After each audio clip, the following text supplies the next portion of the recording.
Hi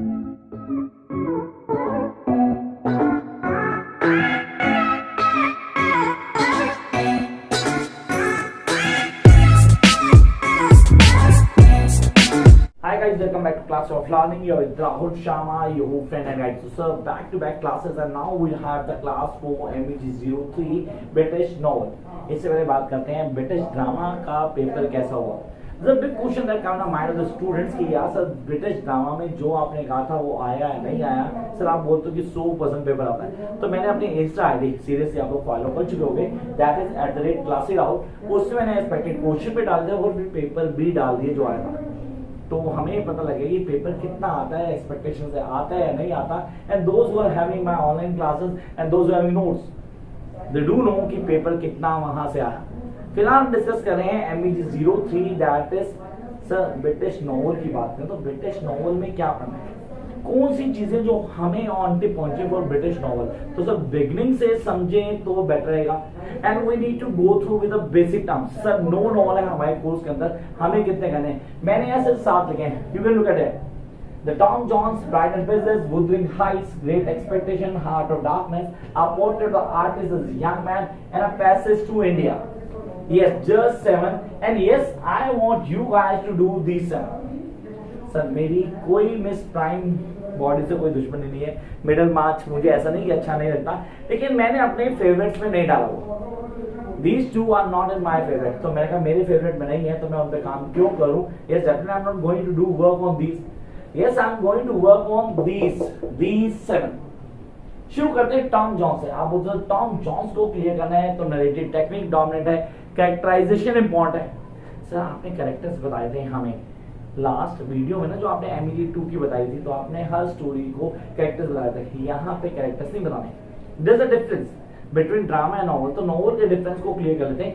यहाँ पे हम टॉम जॉन्स में कैरेक्टराइजेशन की बात करते हैं, that is really important. Narrative technique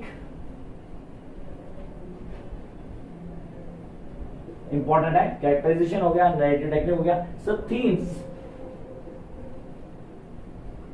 and then we have nothing, just these terms. तीन चीजें आपको क्लियर होनी चाहिए. सर स्टोरी जिसको हम बोलते हैं प्लॉट, वो क्लियर होना चाहिए. तो सर इसकी वीडियो आपकी वीडियो मिल जाएगी. तो डेफिनेटली मैं क्या करूंगा, लिंक नीचे डाल दूंगा जिसको आप आराम से फॉलो कर सकते हो. वहां से आपको लिंक मिल जाएगा. You guys can easily follow that. But हमारी स्ट्रेटेजी चेंज होगी. हम टॉम जॉन्स की बात करते हैं तो हम मिस्टर एल्वर्दी की बात करते हैं. Yes, I do talk about mister Elwardy. Mister Elwardy, the one who found a kid on his bed when he arrived from his visit. कहीं गया था सीरियसली, वहां से वापस आता है and he seen a kid on his bed. भाई उसके घर में वो बच्चा कौन छोड़ के गया. Now he just want to know कि भाई इसके माँ बाप कौन है. पता कराएगा भाई, भेजो बंदे इधर भेजो उधर भेजो. And then the people gather all together. उनको पता लगा कि भैया ये तो किसका होता है, जेनी जॉन्स का होता है, पैट्रिक का होता है. पैट्रिक स्कूल टीचर, सो ट्यूशन टीचर सर जो पढ़ाता था, ये उसका होता है. और जेनी जॉन्स, ये लेडी डेफिनेट कैरेक्टर्स ठीक नहीं थी तो ये उसका बचा हो सकता है. और बेचारे को निकाल के वहां से हटा दे गया, वो अपने आप ही चला गया जो छोड़ के, और उस लेडी को उस जगह से हटा दे गया. और यहाँ मिस्टर एल्वर्दी ने उस बच्चे को अडॉप्ट कर लिया और पालना शुरू कर दिया. मिस्टर एल्वर्दी अकेले रहते थे, उनके साथ उनकी ब्रिगेड एल्वर्दी उनकी सिस्टर रहती थी, जिसकी शादी लेट टॉम कैप्टन बेलफिल्ड से हुई. फिर उनका एक बच्चा हुआ, मास्टर बेलफिल्ड नाम दिया गया उसे, जो उन्हीं के घर पे रहते थे. फिर कैप्टन बेलफिल्ड के एक्सीडेंट में देहांत हो गया, भगवान को प्यारे हुए बेचारे. तो यहाँ ब्रिगेड एल्फ्रेड भी टाइम से पूरी हो गई.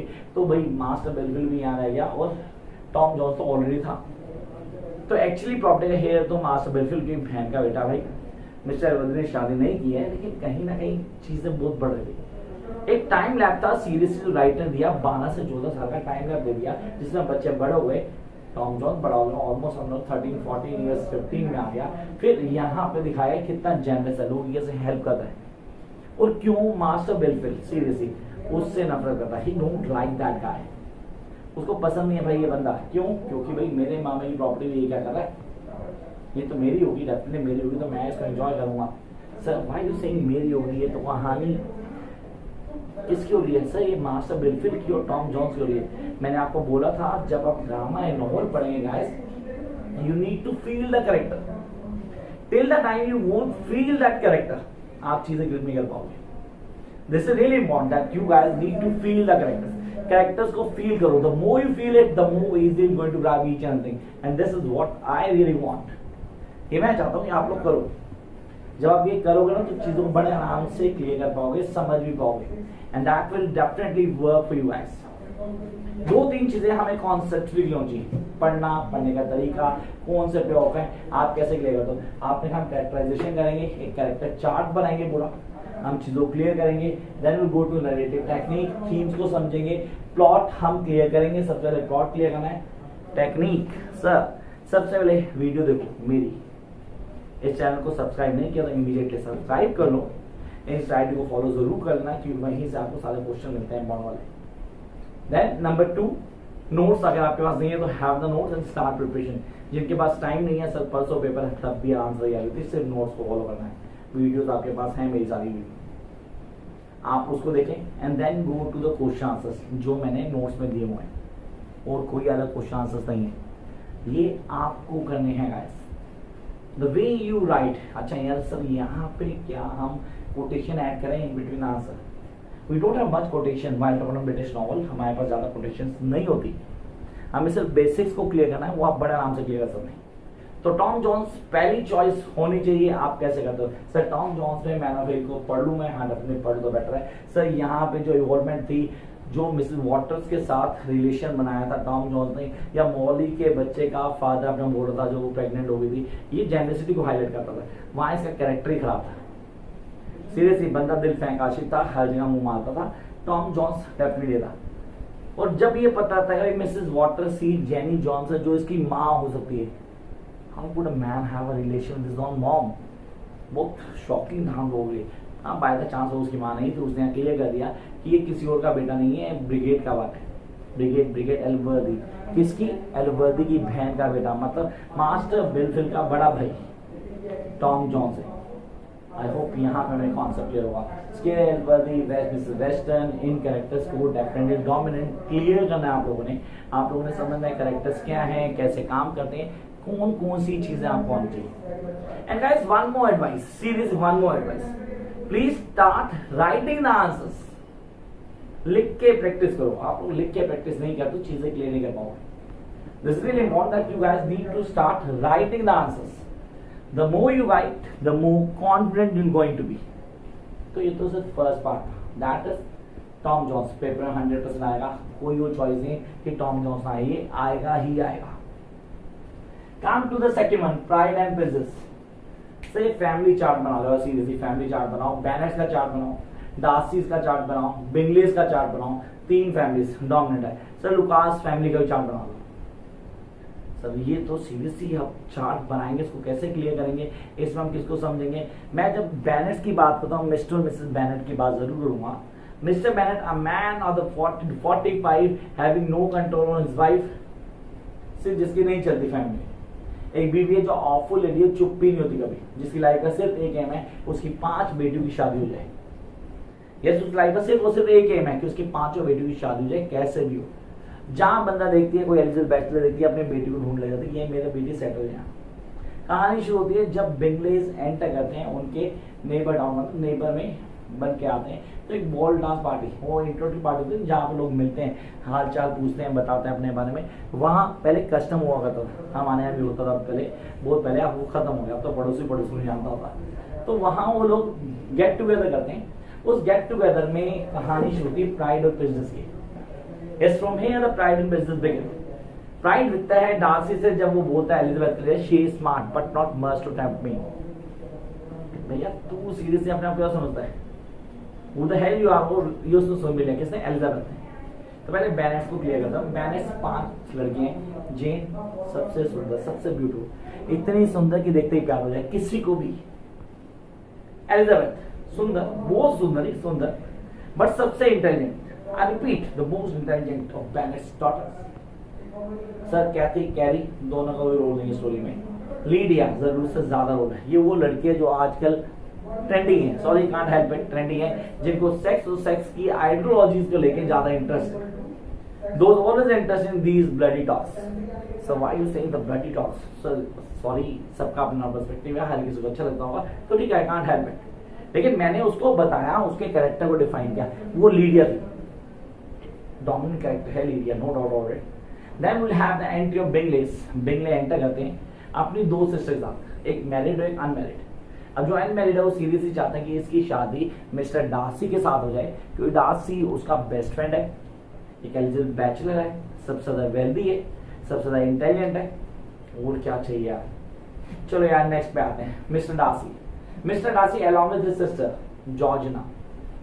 मिस्टर डार्सी ऑनेस्टली सबसे स्मार्ट, सबसे इंटेलिजेंट, सबसे ज्यादा पैसे वाला आदमी पूरी स्टोरी में, जो हर डिसीजन खुद लेता है वो है। जॉर्जिना का रोल ज्यादा नहीं दिया है, विकेम के साथ एक अपलोड होगा, वो बताया जाएगा। Then will come to the next part, that is Wickham का नाम ले चुका हूं, I can't leave it. Wickham the villain of the story, yes the villain of the story. ये कभी डार्सी के घर पे काम करता था, क्योंकि इसके पापा डार्सी के, जो mister Darcy, late mister Darcy, उनका एक अस्पताल था घोड़ों का घर, जब घोड़े रहते थे, उसके इंचार्ज थे। उनके मरने के बाद उन्होंने इसकी एजुकेशन जिम्मा लिया, लेकिन इसने वहां रहने के बाद भी क्या किया, जॉर्जिना को फंसाने की कोशिश की। तो जब डार्सी को पता लगा, उसने लात मार के बाहर निकाल दिया उसको, और ये हर कोई भाई भी करेगा। तो ये तो कॉन्सेप्ट हो गया भाई इनका एपिसोड। अब आती है एंट्री एक गधे की, जिसका नाम है मिस्टर कॉलिंस। से कॉलिंस कौन है? ये बेनेट्स का एक डिस्टेंट रिलेटिव है, जो वहां एंट्री करता है, क्योंकि वहां पे ये लॉ था सर, वहां नहीं हर जगह लॉ होता है कि जो भी डिस्टेंट मेल हेयर होगा उसको प्रॉपर्टी मिलेगी। अब लड़कियों को प्रॉपर्टी मिलती है, पहले नहीं मिलती थी, जो भी लड़का उसको प्रॉपर्टी मिलेगी। तो ये वहां से आएगी, 5 में से किसी एक से शादी हो जाएगी, और 5 की 5 ने मना कर दिया, सरप्राइजिंग लीडिया ने भी मना कर दिया। तो सोच सकते हैं किस लेवल का होगा। अब एंट्री होती है Lucas family, Lucas, mister Lucas, Mrs Lucas and Charlotte Lucas. Sir Charlotte Lucas कौन है? ये है बेस्ट फ्रेंड एलिजाबेथ की, एलिजाबेथ की, जो कॉलिंस की ऑफर को एक्सेप्ट कर दी। सर समझदार थी, तो समझदार क्यों हो गई? समझदार थी सॉरी, इसलिए इसने ऑफर को एक्सेप्ट कर लिया, क्योंकि she had cross the age of marriage, और उसको पता था कि अब इस एज में शादी तो होने नहीं वाली है। तो भैया कॉलिंस तो बेवकूफ है एक नंबर का, जो मैं बोलूंगी ये बात मानेगा, वो ये करेगा भी। तो why don't get married with him और सेटल डाउन विद हिम। ये एक्सप्लेनेशन देती है एलिजाबेथ को, जो एलिजाबेथ से क्वेश्चन करती है कि तूने इससे शादी क्यों की। चलो यार ये तो कैरेक्टर्स हुए सर। अभी लेडी कैथरीन रही, how would I avoid lady Catherine? एक इन्फ्लुएंसर लेडी जिसका इन्फ्लुएंस है मिस्टर डार्सी पे, मिस्टर बिंगले पे और कॉलिंस पे भी, और इसकी भी एक बेटी है, और ये चाहती है कि उसकी शादी मिस्टर डार्सी से हो जाए। तो एक इनाफ सो बीमार, honestly mister Darcy full demand यार। कहानी शुरू हुई कहाँ से? वहीं से ओबोल्डा से, जहाँ से बिंगले और जेन के बीच का रिलेशन डेवलप हुआ, और बिंगले को जेन पसंद भी आ गई, and he want to get married with her.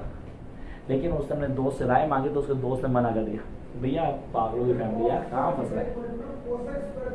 Don't be trap, serious don't be travel. पागल है, माँ एक चुप्पी नहीं होती, बाप बेचारा कुछ कर ही नहीं पाता, बहने लेके एक से बढ़ गई, डोंट गो विद दिस।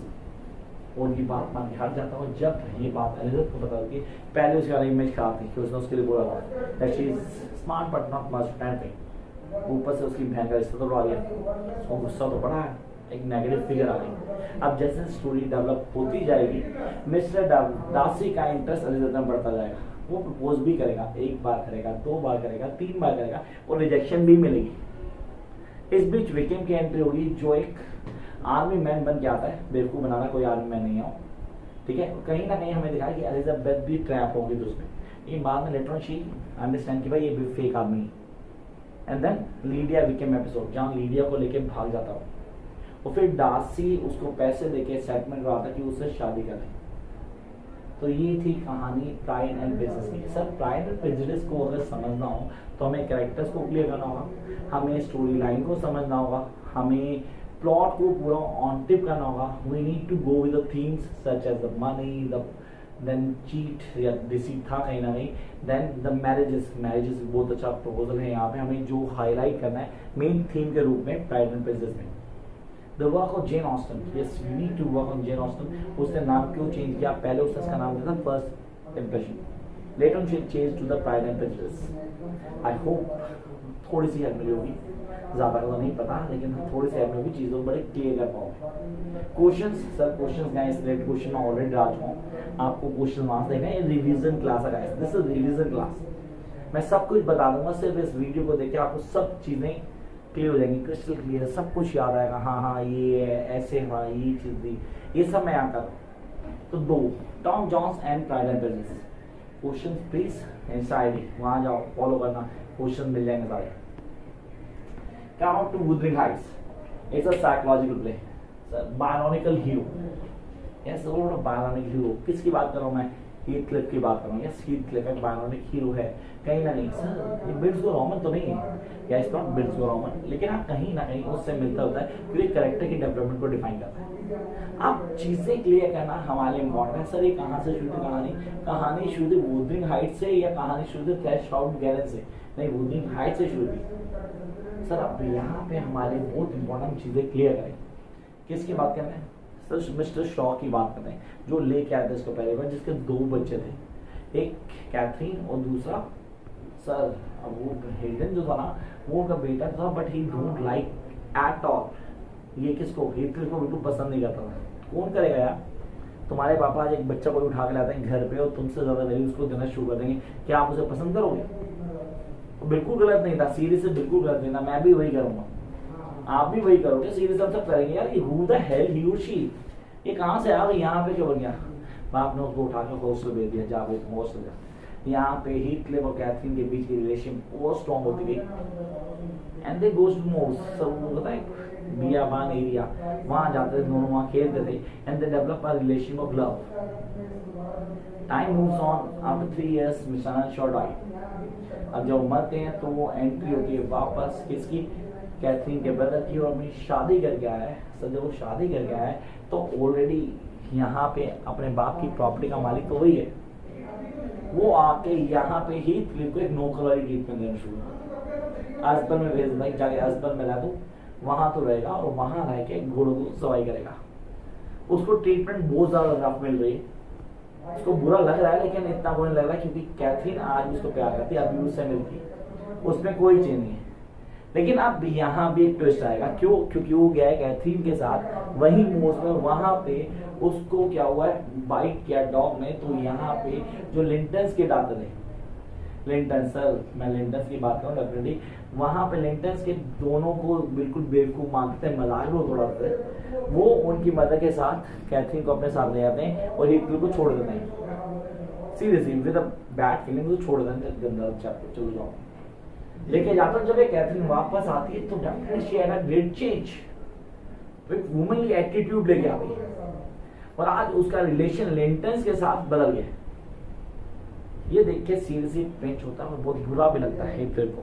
वो कहता है मुझे जाना पड़ेगा, I have to do something different, मैं जाऊंगा and with riches I come back. और यही होता है, वो वहां से जाता है और वापस जा आता है विद द रिचेस। लेकिन ही वो शॉक टू सी कि भाई यहाँ तो मिस्टर लिंटन से शादी हो चुकी है कैथरीन की, अब क्या करेगा वो? Seriously he was in shock, लेकिन शॉक नहीं, अब he wants to take revenge. ये कहानी शुरू बदलेगी कहानी, he wants to take revenge.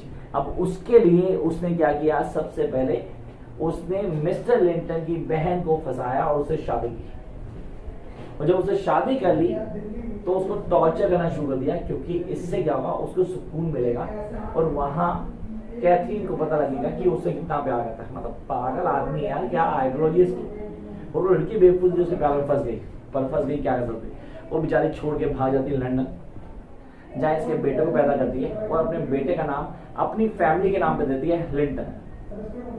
चलो यहाँ कहानी चल रही थी पूरी, और यहाँ पे ये कब्जा कर चुका था किस पे? वुथरिंग हाइट पे, क्योंकि यहाँ जो कैथरीन का भाई था वो शराबी बन चुका था, उसकी वाइफ एक्सपायर हो चुकी थी बच्चों को पैदा करके, तो उसको उधार दे दे के उसने वुथरिंग हाइट पे कब्जा कर लिया, and he died due to excessive drinking. अब वुथरिंग हाइट उसके कब्जे में, पर अभी ये नजर खत्म नहीं उसकी, अब उसका नेक्स्ट टारगेट होगा थ्रेशोल्ड गैलन। सर उसको वो भी चाहिए। अब उसके लिए क्या करेगा? सर यहाँ पे कैथरीन में मर गई बच्चा पैदा करके, मतलब लोग मरते जा रहे हैं, कहानी सीरियसली चलती जाएगी, रुकेगी नहीं, उसको कोई फर्क नहीं पड़ा। इनह्यूमन ट्रीटमेंट चल रही उसकी बेटी कैथी। अब कैथी बड़ी होती गई, टाइम निकलता गया, ऑलमोस्ट 12 to 15 ईयर्स टाइम दिखाया गया। वहां पे जो इसकी वाइफ थी हीथक्लिफ की, वो एक्सपायर होती, उसका बेटा वहां से वापस आता अपने बाप के पास, ये उसको बिल्कुल अच्छी ट्रीटमेंट नहीं देता, हेटन जो कि कैथरीन के भाई का बेटा था हिंडन का, उसको उसने अपने पास रखा, लेकिन नौकरी ट्रीटमेंट देता है जो उसके पास ही है। एंड देन अलॉन्ग कैथी यहाँ पे पहली बार विजिट करते हैं वुथरिंग हाइट। अब यहाँ पे एक तो कहानी में ट्विस्ट, मैंने तो आपको नरेटिव टेक्निक के बारे में बताया नहीं जो सबसे इम्पोर्टेंट था। Narrative technique, third person narrative technique किसने की? लुकवुड ने, थ्रू नैनी। नैनी वही है जो बचपन से कैथरीन को देख रही, जिसको पता था कि कैथरीन क्या करती है, उसका टेस्ट क्या है, उसके प्रेफरेंसेस क्या है, सारी कहानी उसको बताई और वो लिख रहा था। क्यों? सर वो टैलेंट था ना, किसका? ये ट्रिप का टैलेंट था। 6 महीने के लिए जब वो वापस आता था उसको पता था भैया ये ट्रिप भी निकल लिया। ये कहानी बताई जा रही है। अब यहाँ पे जो उसकी बेटी कैथी वो मिलती है पहली बार किससे? लिंटन से मिलती है। And they both develop a relationship of love. Sir दोनों भाई बहन हुए, सर क्या पढ़ा रहे हो series, what the hell you are teaching? भाई मैं नहीं पढ़ा रहा भाई, मैंने जो स्टोरी है मैं सिर्फ वो बता रहा हूँ। We just need to read and play the character that is written over there in the text. तो टेक्स्ट में लिखा और हम उसको पढ़ रहे हैं। क्रिश्चियन में डेफिनेटली अलाउ होता है, आई कांट हेल्प इट। तो ये उनके बीच में रिलेशन डेवलप होती है और ये उन दोनों की इस डेवलपमेंट को और बढ़ावा देता है। जहाँ पे मिस्टर एडगर को ऐसा कुछ भी नहीं पता ये सब चल रहा है, लेकिन चलो कहानी चल रही है। एंड देन फाइनली यहाँ पे कहती कि पापा जो बीमार होते हैं और ये उसको पकड़ के हम बोल देते हैं कि शादी का तो लिंटन से तभी जा पाएगी, उसको शादी करनी पड़ती है। And a father died there. तो यहाँ क्रश ऑन कैनेडी भी हो गया। लिंटन बेचारा पहले भी बीमार रहता था, बाप से डरा हुआ था, वो भी मर गया। इनके मरने के बाद हीथक्लिफ भी मर गया, लालच का अंत नहीं होता लेकिन वो मर गया। मरने के बाद उसकी ग्रेवयार्ड भी कैथरीन की ग्रेवयार्ड के बिल्कुल साथ बनाई हुई। ये अलग सी कहानी बना दी लोगों ने स्टोरी को क्लियर करते हुए। एंड ऑनेस्टली एक इंटरेस्टिंग स्टोरी काम टू है। तो आपने कहा सब वुथरिंग हाइट्स। तो वुथरिंग हाइट्स को समझने का सिर्फ और सिर्फ एक way that we guys need to clear each and every point. तो हम कहाँ चल रहे हैं सर? हम एक फास्ट ट्रैक स्टोरी पे चल रहे हैं, जब चीजों को समझते हैं, क्लियर करते हैं and then go each and everything in details. ये हमें हेल्प करता है। तो आपने कहा Tom Jones, pride and prejudice, Wuthering Heights. Come up to the next one, great expectation, Charles Dickens. Sir great expectation is all about films, जहाँ सबकी expectation बहुत ज्यादा है, आपकी मेरी हम सबकी एक्सपेक्टेशन बहुत ज्यादा है। सर मैं तो फिल्म की बात कर रहा हूँ, फिल्म नहीं sir, I am talking about किसकी? सर मैं बात कर रहा हूँ मैकबेथ की। अरे नहीं, I am talking Estella, I am talking missus Havisham. देखो मैं आगे कैरेक्टर्स पे, सबसे इम्पोर्टेंट कैरेक्टर्स हैं जो हमें ऑन टिप पहुंचे। वो कैरेक्टर्स बहुत डोमिनेंट हैं, सारे के सारे कैरेक्टर प्ले करें, सारे कैरेक्टर कोई ना कोई रोल को डिफाइन करते हैं। दे define each and every point जो हम लोग के लिए बहुत इजीली याद करना मुश्किल होते हैं। And then we guys need to work on the basics. शुरू करते हैं कहानी को, कहाँ से शुरू होती है? वो छोटे बच्चे की कहानी जो ग्रेवयार्ड पे रो रहा था अपने मम्मी पापा से। ऑफन के हाँ कि बहन थी, लेकिन बहन बहुत गंदी ट्रीटमेंट देती थी, जबकि जिया बहुत अच्छा था। जीजा जी, मिस्टर जॉ की बात कर रहा हूँ, वो बहुत अच्छे थे, बहुत अच्छे ट्रीट देते थे उसको। यहाँ पे मैग्निस नाम का एक कन्विक्ट पीछे जाता है लूजिंग चीज, जो तो थ्रेटन करता है कि जा मेरे लिए खाना लेके तो दिल निकाल के खा लूंगा। बच्चा घर जाता है, घर आता है, खाना लेके जाता है, उसको खाना देता है। अब किसको क्या पता ये छोटे से कहानी से जो खाना दिया उस रात उसको, वो पूरी स्टोरी का स्ट्रक्चर ही बदल देंगे। लेटर हमें पता लगेगा, चलो भाई दिया, और बाद में घर पे आया, बाद में पता लगा कि 2 कन्विक्ट भागे थे, दोनों पकड़े गए। ठीक है, अच्छा क्यों पता लगा? क्योंकि उसका जो जीजा था mister jaw, he was the blacksmith. तो डेफिनेटली उसके बाद चेंज करवाने लगा, पुलिस ने इंक्वायर किया था आके। तो यहाँ क्लियर करते चीजों को। नाउ थिंग्स गोज ऑन, थोड़ा और चलते हैं। अब enter the uncle Pumblechook, good for nothing uncle हैं। घर पे आते हैं, विलियम आते हैं, मैं ले जाऊंगा वहां ले जाऊंगा, इसका फॉर्च्यून बन जाएगा, थोड़ा ठीक हो जाएगा। पर ऐसा कुछ नहीं हुआ भाई, कोई फॉर्च्यून बना ना कुछ ठीक हुआ। ये बंदा इधर उधर जा रहा है। और यहाँ पे कहानी में ट्विस्ट आता है, उस ट्विस्ट को थोड़ा क्लियर कर देता हूँ। ये लेके ऐसे मिस हैविशेम के घर पे, miss Havisham a Satis House, I repeat Satis House, जी I entry to Satis House. ये बहुत बड़ा पैलेस नुमा घर, जहाँ उसमें बड़ा सस्पिशियस था भाई, सीरियसली। घर में सारी घड़ियां एक टाइम पे रुकी थी, पर्टिकुलर टाइम पे घड़ियां रुकी हुई थी। क्यों भाई एक टाइम पे घड़ियां क्यों रुकी हुई है? I am not getting why the all the watch being stopped on one time. And then मुझे ले गए किसी रूम के अंदर, जहाँ पे ना बिल्कुल सजा हुआ था, फ्लावर्स था, और एक लेडी वेडिंग ड्रेस के अंदर बेड पे बैठी थी। भाई सीरियसली गलत वाली फीलिंग आ रही थी, what the hell is this, what she is doing. और वो वहां पे कौन थी, मिस हैविशेम। और यहाँ एंट्री होती है एक लड़की की, सुंदर सी लड़की की, जिसको पहली बार देखते ही प्यार होता है किसको, फिलिप को। लड़की कौन थी, ना Ashleigh, yes she was Ashleigh. Ashleigh वहां थी जिसका काम सिर्फ और सिर्फ इंसल्ट करना है, कि मिस हैविशेम ने उसको ट्रेन किया हुआ है इंसल्ट करने के लिए। Yes she had trained Estella to insult the boys. बड़ी बेइज्जती करते हैं, बंदा बेइज्जती कराते खुश हो रहा है, सीरियसली लव। पहली बार देखते प्यार हो गया तो उसको बेचारे तो बेइज्जती फील ही नहीं हो रही, वो करे जा रही है, हंस जा रहा है। अब वहां पे हर्बर्ट नाम का जो आज मिलेगा लड़का, वो आता है जिससे इसका डील होता है, बोला जाता है कि जो जीतेगा उसको किस करिए एस्ला, अब तो जीतेगा, सीधे जीतेगा। लड़ाई होती है, जीतता है, उसको किस करते खुश होता है। इसके बाद काफी सारे विजिट करता है सैटिस हाउस की, और कहीं ना कहीं घर रखता है कि मिस हैविशेम इसके लिए काम करेगी। ये तो जा रहे से रेस्टोरेंट के लिए वहां बेइज्जती करवा जा रहा है, और वहां वो सिर्फ एंटरटेन करवा रही है अपने आप को। उसको अच्छा लगता है इंसल्ट होते हुए लड़की देखना, कि she was being cheated by man on the day of her marriage. और उसी टाइम सारी घड़ियां रुकी हुई थी, फिर जिससे उसकी शादी हुई थी वो बंदा आया नहीं शादी करने। चलो लेटर ऑन देखें कौन था बंदा, क्या थी चीज आगे बढ़ती हैं। अब सरप्राइजिंगली एक दिन इसके घर पे न्यूज मिलती है कि इसकी एजुकेशन, फिलिप की एजुकेशन को कोई स्पॉन्सर कर रहा है। Who is sponsoring the education of Philip? Nobody has an idea. Seriously किसी को आइडिया नहीं है कि फिलिप की एजुकेशन को कौन स्पॉन्सर कर रहा है। सबको लगता है मिस हैविशेम होगी, क्योंकि वही वेल्दी है, वही उसके बाद जाता है, तो वही होगी जो इसकी एजुकेशन को स्पॉन्सर करेगी। सबके सब बड़े एक्साइटेड है कि भाई वो उसको एजुकेशन कर रही है, और ये बंदा चाहता है कि उसको थैंक यू करता है, और थैंक यू भी एक्सेप्ट करती है। तो ये चला जाता है लंदन में। अब एंट्री होती है मिस्टर वैगनर की, a criminal lawyer, yes criminal lawyer, notorious criminals, उनका लॉयर। वो इसका स्पॉन्सर है, इसको पैसे देगा, हर चीज करेगा। ये ऑनलाइन जीना शुरू करता है, एजुकेशन पे काम करता है अपनी, और चीजों में बदलाव आना शुरू होता है डेफिनेटली। वो कहता है राजू बन गया जेंटलमैन, या फिलिप बन गया जेंटलमैन। सीरियसली कहानी चल रही है, कहानी में इंटरेस्ट बड़ा आएगा अभी। वहाँ वही वो मिलता है, मतलब दोनों में अच्छी दोस्ती होती है, कहीं ना कहीं दोनों एक दूसरे को सपोर्ट भी करते हैं। कहानी में वापस आते हैं।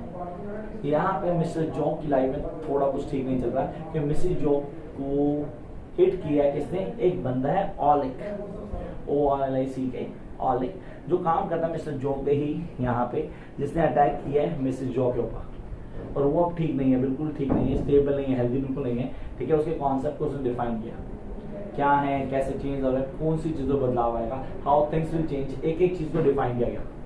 And that is really important, that how we guys need to understand this.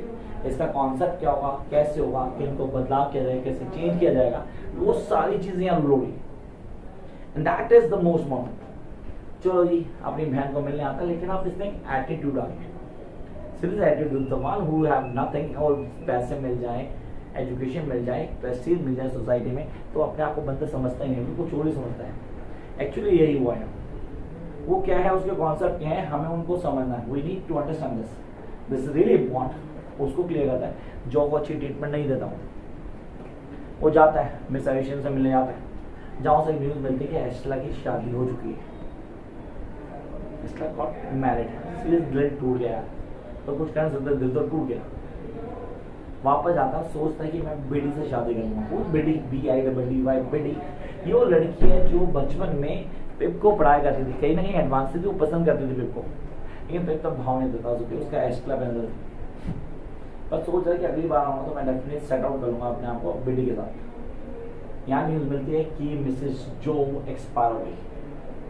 अब पिप को वापस आना था, और जब आते थे वो न्यूज मिलती है कि बेटी और मिसेस जो ने शादी कर ली, क्योंकि बेटी घर पे आती थी, टेक केयर करेंगे, and then they have a relationship. चलो दोनों में डेवलप हुई रिलेशनशिप, एंड देन बहुत सेटल हो गए। चलो ये एस्टर तो गई, अब बेटी भी गई।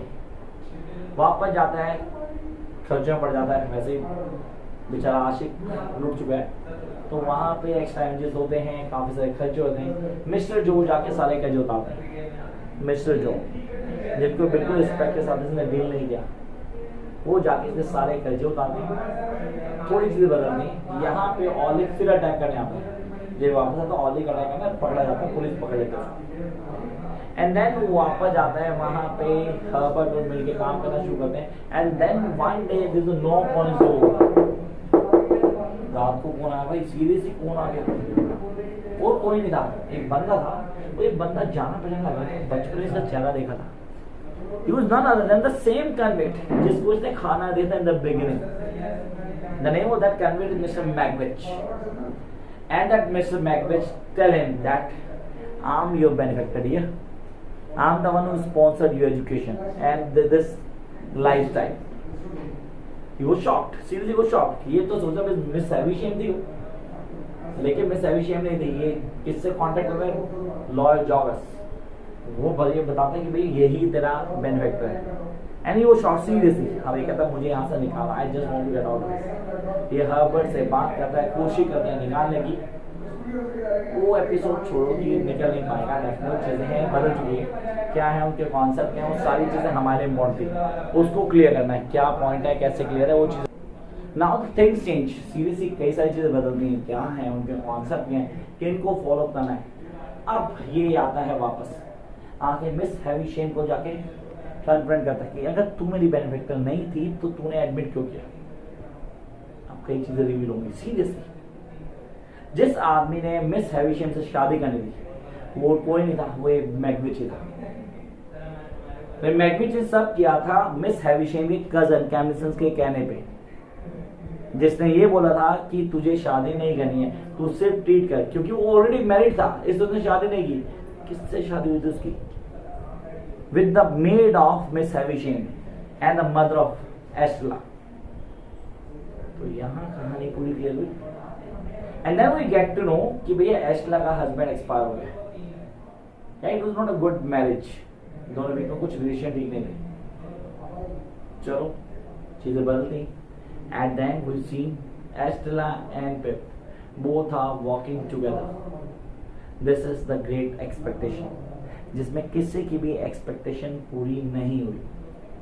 आई hope you guys clear this concept. So this is all about Pride and Prejudice, Tom Jones, Wuthering Heights, and Great Expectation. Come up to the next part, Heart of Darkness. So Heart of Darkness, yes, it's all Mr. Kurtz. अरे मॉलों के बारे में नहीं sir, ये company के उन executives के बारे में जो शिप पे थे।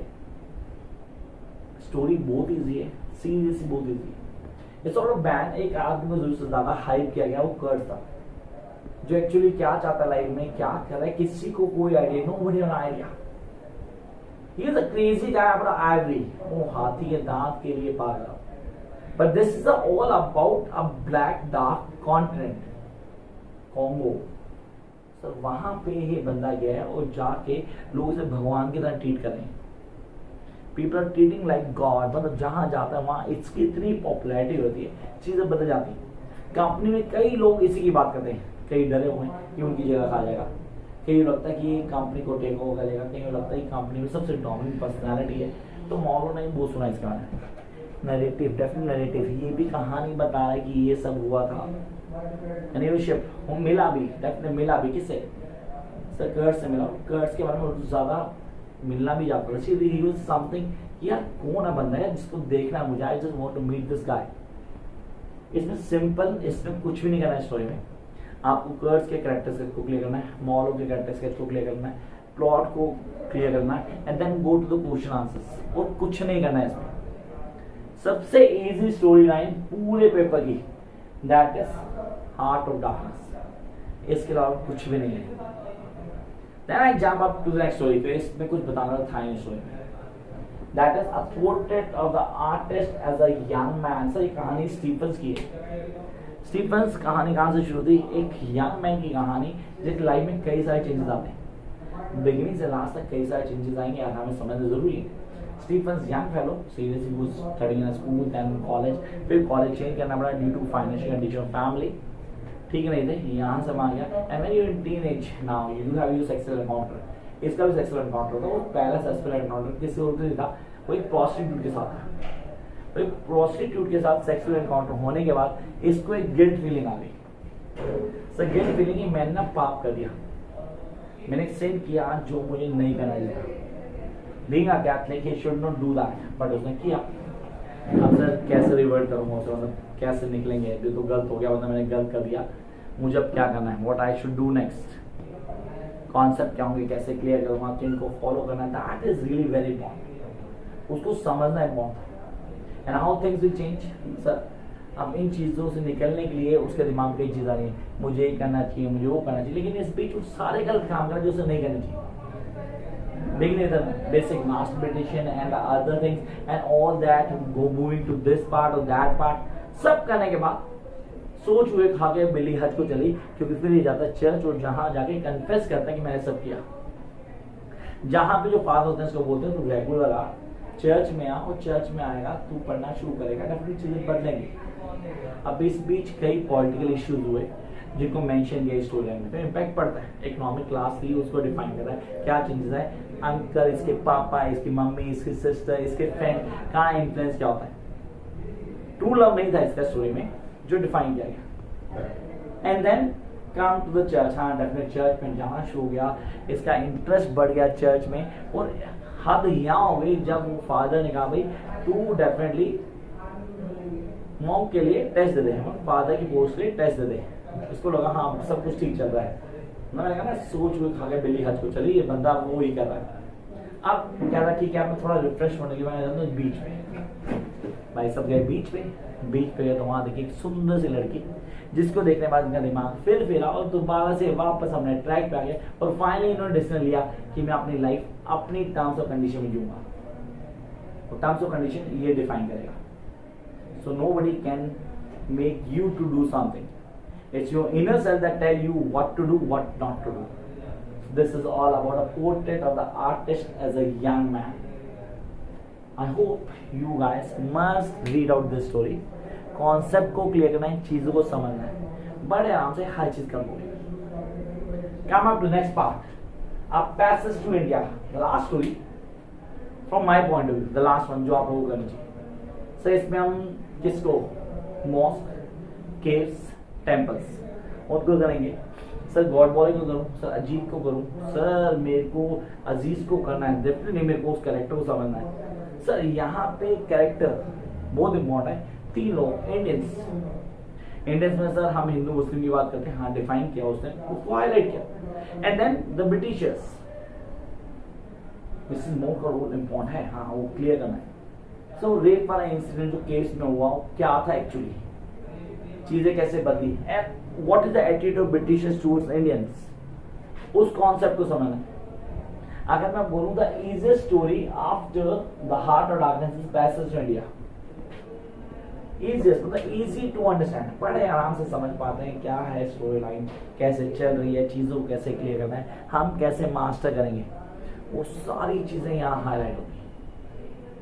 On a serious note, when I'm talking about first year students of MEG, guys, this paper is the easiest one, and this is the paper in which you guys can score 70 plus easily. But make sure you should not write down the summary in your answers. Summary को या आप add कर सकते हो, लेकिन आपने कुछ techniques पे ध्यान देना है, जैसे कि